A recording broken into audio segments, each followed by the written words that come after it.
But ये numbers भी overwhelming होते हैं ना काफ़ी। हाँ 8 करोड़ 8 करोड़ 8 करोड़, अब 36 पहुंच गए, अब 45 पहुंच गए, अब 76 75 पहुंच गए। जी और 3 साल में यही हो गया, और पिछले 3 साल 8 8 8 8 ही चल जी रहे थे। जी।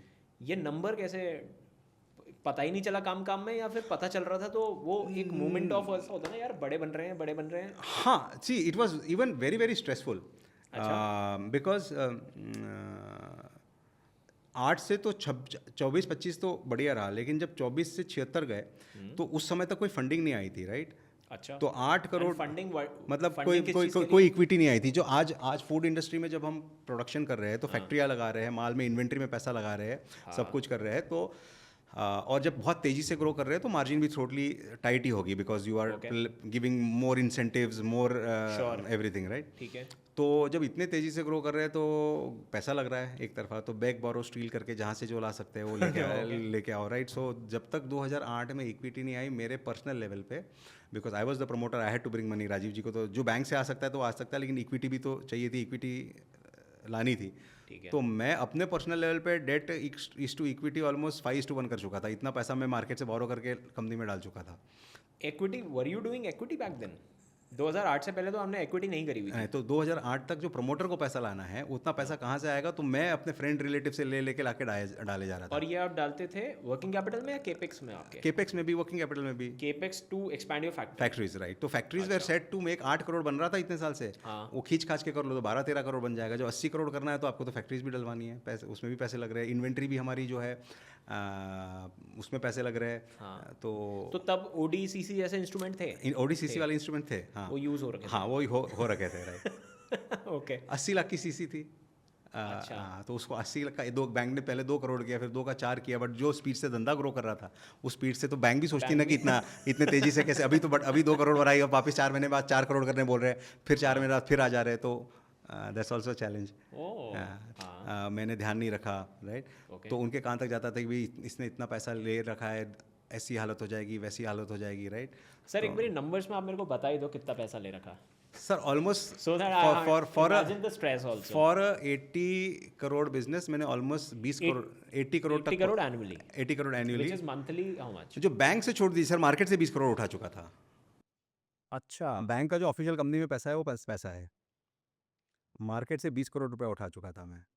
80 करोड़ रुपए के बिजनेस पे, जिसमें मैं मान रहा हूँ कि 5% का मार्जिन रहा होगा। हाँ 5-6%। 4 करोड़ रुपए बनाने के लिए you raised almost 20 crore rupees. Factories लग रही थी, इन्वेंट्रीज में पैसे जा रहे थे। आज निलॉन्स की हम बोलते हैं कि 3 ही मूल स्तंभ है निलॉन्स के, जो हम निलॉन्स ऑफिस में बोलते हैं कि पॉसिबिलिटी, पॉजिटिविटी, ओरिजिनलिटी। अच्छा। एवरीथिंग हम ये 3 ही मापदंड में देखते हैं कि आर वी ओरिजिनल, जैसे गीला मसाला है या जो भी हम अचार में ग्रो क्यों हो रहे हैं 21%, वो सब चीज़ के पीछे ओरिजिनल आइडियाज़ है, थॉट्स है, राइट? पॉसिबिलिटी ढूंढते रहो और पॉजिटिविटी कि अच्छा ही होगा, बुरा नहीं होगा, यही लेके चलो हर चीज़ में, राइट?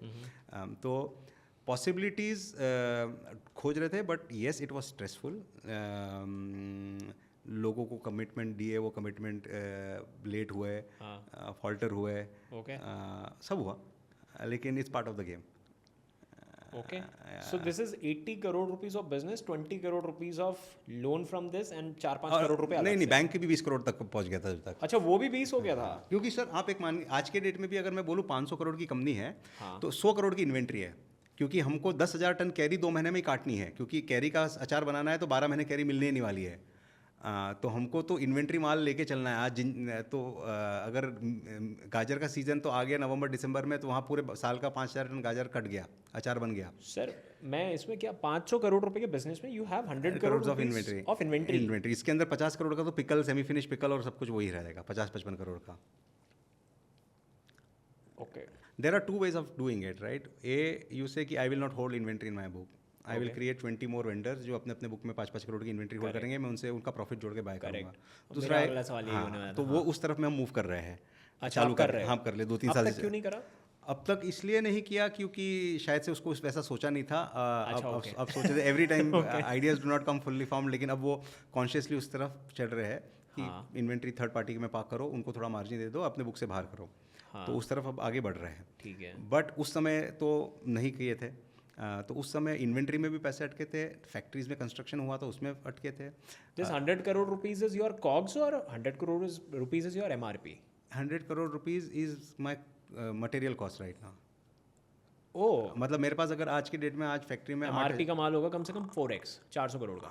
हाँ हाँ, मोटा मोटी ये जैसे कैरी है, 8,000 टन कैरी काटी या 10,000 टन कैरी काटी, एवरेज अचार जो है सपोज 25 रुपये के वैल्यूशन पे है, तो 25 करोड़ का तो आम का ही अचार पड़ा है फैक्ट्री में।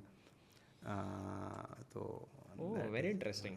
अच्छा हम अगर वो 2008 की बात अगर कर रहे हैं तो वही चैलेंज था कि इतना पैसा लिया था अगर, और ऐसा फेज़ बहुत समय आता है सभी चीज़ का बात करें कि अगले दिन सैलरी है, पैसे कहाँ से आएंगे, वो वाला स्ट्रेस ये कितनी बार आया है कम से कम 10 15 20 25 बार in that 4 years? In that हाँ टिल नहीं, एक बार ऑर्गेनाइजेशन और एक चैलेंज में गई 2014-15 के समय, तो उस समय एक बार और आया 2-3 साल। Sir, this is so important for you. I don't know whether you have you ever discussed about this on any of the podcast? No, Not yet. Not yet.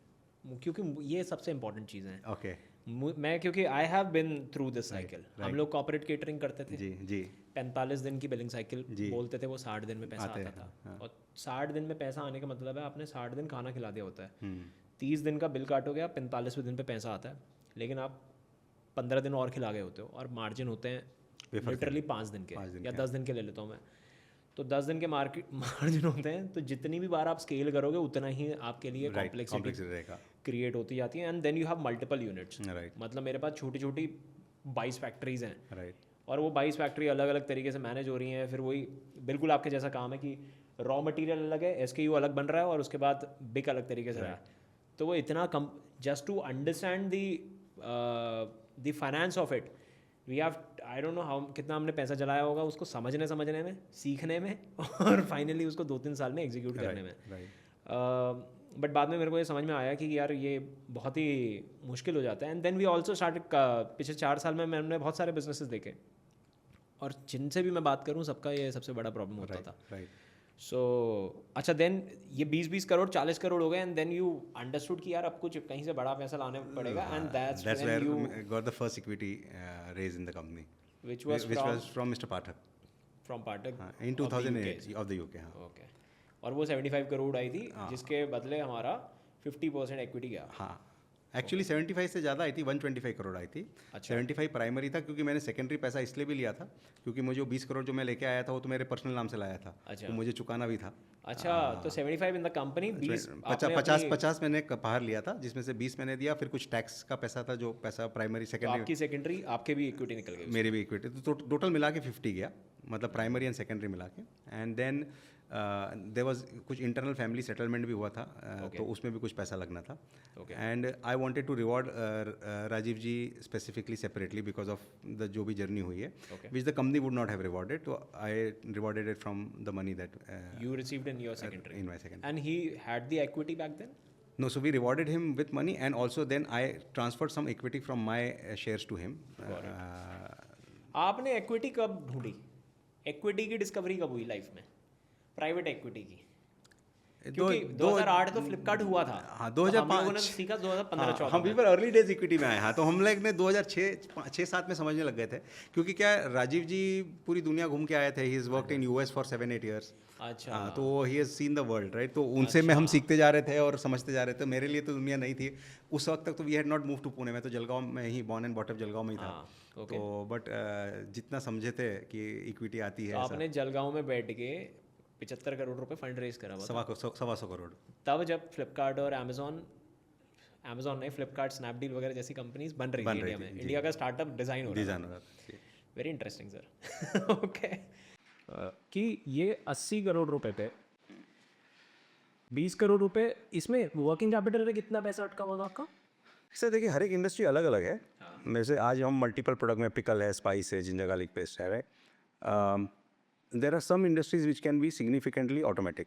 For example spice में आप 1 रुपया लगाओगे तो आप 15 रुपये का भी turnover निकाल लोगे। 1 रुपये से 15 रुपये का केपेक्स की बात कर रहा हूँ। 1 रुपये की केपेक्स करोगे तो 15 रुपये की भी टर्नओवर आ जाएगी।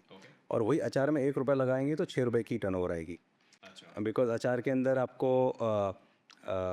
मतलब जो पिकल्स के स्पाइसेस की मशीन है वो सिग्निफिकेंटली ऑटोमेटिक मशीन है, वो 6 ट्रैक्स 8 ट्रैक मशीन है। और पिकल में क्या, it's not a homogeneous product, is a heterogeneous product. तो उसकी स्पीड ऑफ फिलिंग्स, उसके अंदर लीकेज का डर नहीं होना चाहिए, इसलिए उसका सब कुछ चीज़ को क्या होता है जैसे पानी हो गया एक समान है। अचार में आपके मसाले भी है, तेल भी है, कैरी भी है। कुछ प्रोडक्ट के अंदर ज़्यादा मसाले आ जाएंगे, कुछ प्रोडक्ट के अंदर ज़्यादा फ्रूट्स आ जाएंगे, राइट। तो आपको उसको ब्लेंड करना है, सही तरीके से पैक करना है। ऐसा नहीं हो जाए कि किसी प्रोडक्ट में पैकेजिंग में सिर्फ मसाले आ जाए, किसी में सिर्फ फ्रूट आ जाए। तो ये हेट्रोजीनियस प्रोडक्ट है, तो वो सही पैक होना चाहिए। उसके लिए मशीन की स्पीड को भी एक रेगुलेटेड करके चलना होता है। तो in that reason pickle industry में आपका प्लस पिकल में एक और कैपेक्स हो जाता है कि आप अचार को स्टोर तो कर रहे हो तो इन्वेंट्री अलग हो गई, लेकिन स्टोर करके रखने के लिए जो ड्रम्स चाहिए, आज हम लोग के 1 लाख ड्रम है 250 kg के। तो एक ड्रम 2,000 रुपये का आता है, तो 20 करोड़ के ड्रम ही है जिसमें अचार स्टोर हो रहा है। तो उसके अंदर वो जो इन्वेस्टमेंट्स है पिकल में, वो वे लार्जर है कंपेयर टू मसाले। तो इसलिए कुछ बिजनेसेस जिसमें रुपी इन्वेस्टेड का टर्नओवर ज़्यादा मिलेगा, कुछ बिजनेसेस जिसमें रुपी इन्वेस्टेड का टर्नओवर कम मिलेगा। और फिर वर्किंग कैपिटल में भी पैसा चोक होता है, इन्वेंट्री वगैरह में। जी जी। अच्छा, तो पिकल दूर से बिजनेस बहुत इंटरेस्टिंग लगता है, but you are in a pickle when you are in a pickle तो it's a very complex business. इसलिए कोई अगर आप देखेंगे ना तो there is no MNC in pickle business. आपको केचप में मिल जाएगी, जैम में मिल जाएगी, पिकल में नहीं मिलेगी। Pickle is a very very complex business. And complexity not only this, plus The finance. Plus आज मेरे सर 14 ब्रांड है अचार के। दिल्ली दरबार, शेरे पंजाब, रंगीला राजस्थान, असल मराठी, उत्तम प्रदेश, जोहार झारखंड, आपन बिहार, बांग्लोर गर्वो, उड़िया अस्मिता। एवरी स्टेट की रेसिपी अलग है, राइट। बैकएंड पे उसको रेसिपी को मेंटेन करके पैक करके उस मार्केट में वो प्रोडक्ट पहुंचाना जो उनको पसंद आता है, right. That complexity is also a complexity. तो वो it is not easy, complexity to take. इसलिए शायद से ये बिजनेस बोरिंग है, लेकिन बोरिंग है इसलिए कंपटीशन नहीं आएगी, because it's very very complex at the back. Wow, ये मैं इतनी दूर तक मैं पहुंचा नहीं, आँख ले गया था इस